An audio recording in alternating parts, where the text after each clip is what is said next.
চোখের জল ছেড়ে দিয়ে পদ্ম ফুলের মালাটা যখন তৈরি করছে, ওই অনন্ত অসীম সাগরের জল দিয়ে যখন ওই পদ্ম ফুল ধুয়ে মা যখন ওই পদ্ম ফুলের মালা তৈরি করে একটি সুন্দর জলচকিতে আসন পেতে ঠাকুরের জন্য অপেক্ষা করছে, আমার ঠাকুর কখন আসবে।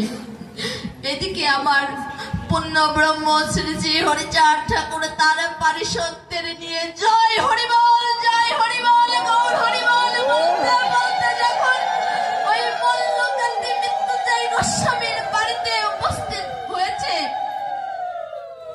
ওই বাড়ির চারিদিকে একটা অন্যতম রূপের সৃষ্টি হয়েছে, আলোকিত রূপ। ওই বাড়িতে তখন ভিতর বাড়ি থেকে আমার কাশীশ্বরী মা একটা সুন্দর সাদা বসন পেতে দিয়ে ঠাকুরকে বরণ করে ওই পদ্ম ফুলের মালা যখন ঠাকুর আসনে বসেছে, চোখের জল ছেড়ে দিয়ে মালাটা যখন ঠাকুরকে পরিয়ে এবার মনের বাসনার কথা আমার কাশীশ্বরী মা যখন বলবে, এমনি করে অন্ত যাবে ভগবান আমার হরিচাঁদ ঠাকুর কাশীশ্বরী মাকে বলছে, ও মা, স্বয়ং হরি যদি তোমাকে মা বলে ডাকে তাহলে কি তোমার মনের বাসনা পূর্ণ হবে না? মা কাশীশ্বরী মার মনের যে ব্যথা, মনের যে কথা মা তখন আর ঠাকুরকে বলতে পারেনি।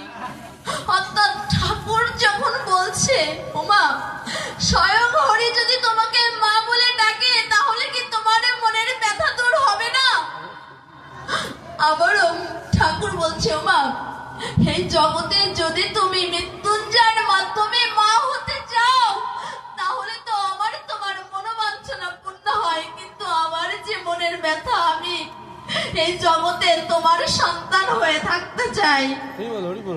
তাই তো আমার কাশীশ্বরী মা তখন আমার হরিচাঁদ ঠাকুরের চরণে বলছে, এই জগতে যদি স্বয়ং হরি আমার সন্তান হয় তাহলে এই জগতে আমার আর কি চাওয়া পাওয়ার থাকে।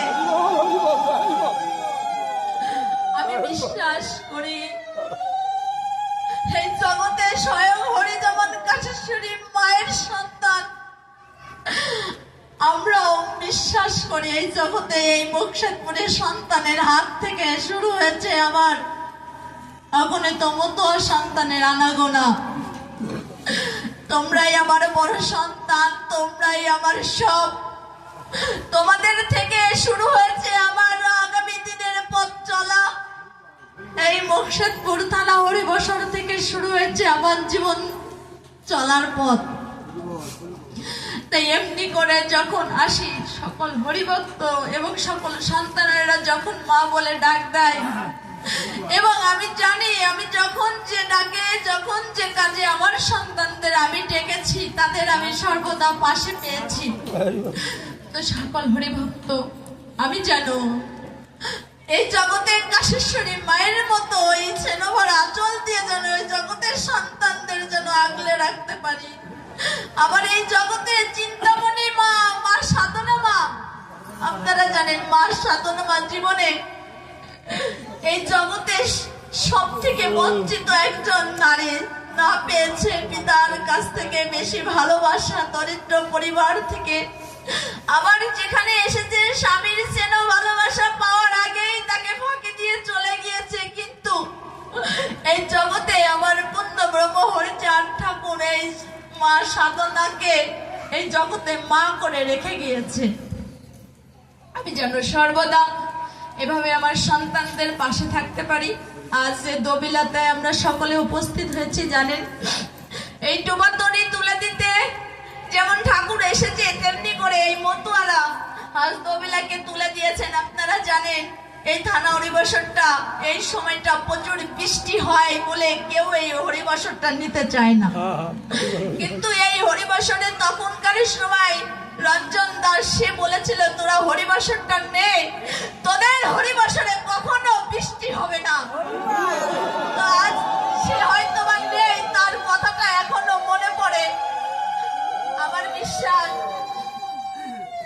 এখনো ঠাকুর তার ভক্তের মাঝে, ভক্তের মুখে সেই সব কিছু বলে। প্রতি বছর এই দবিলা হরিবর্ষণটা খুব সুন্দরভাবে হয়, এবারও হচ্ছে। তো সকল হরিভক্ত কাছে আজকে আমার একটি প্রার্থনা, দবিলার সকলেই আমার সন্তান। আমার সন্তানদের আমি বলতে চাই, তোমাদের পেয়েছি অনেক অনেক সাধনা করে। একটা মা যেরকম 10 মাস 10 দিন সাধনা করে একটা সন্তান প্রকৃতির কাছে এসে উপহার দেয়, আমিও কবি রসরাজ তারকের কাছে অনেক সাধনা করেছি বলে তোমাদের তারক আমাকে দিয়েছে। তোমরা তারকের সন্তান, আমি মনে করি তোমরা সকলে পাশে থাকবা এক ভাই আরেক ভাইয়ের সাথে।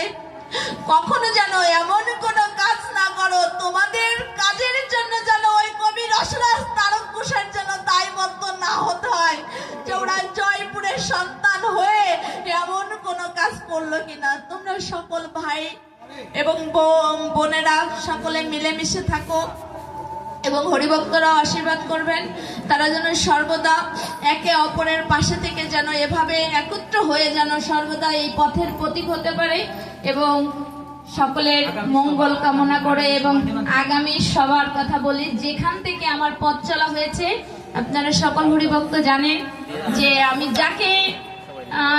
যার মাধ্যম দিয়ে যেরকম শুরু হয়েছে, আজকে যেমন বলেছিলাম যে মৃত্যুঞ্জয়, তো আমি সর্বপ্রথম তো আপনারা জানেন আমার ঘেচুয়া থেকে আমার এই সবার পথ চলা এবং আপনাদের পাওয়া।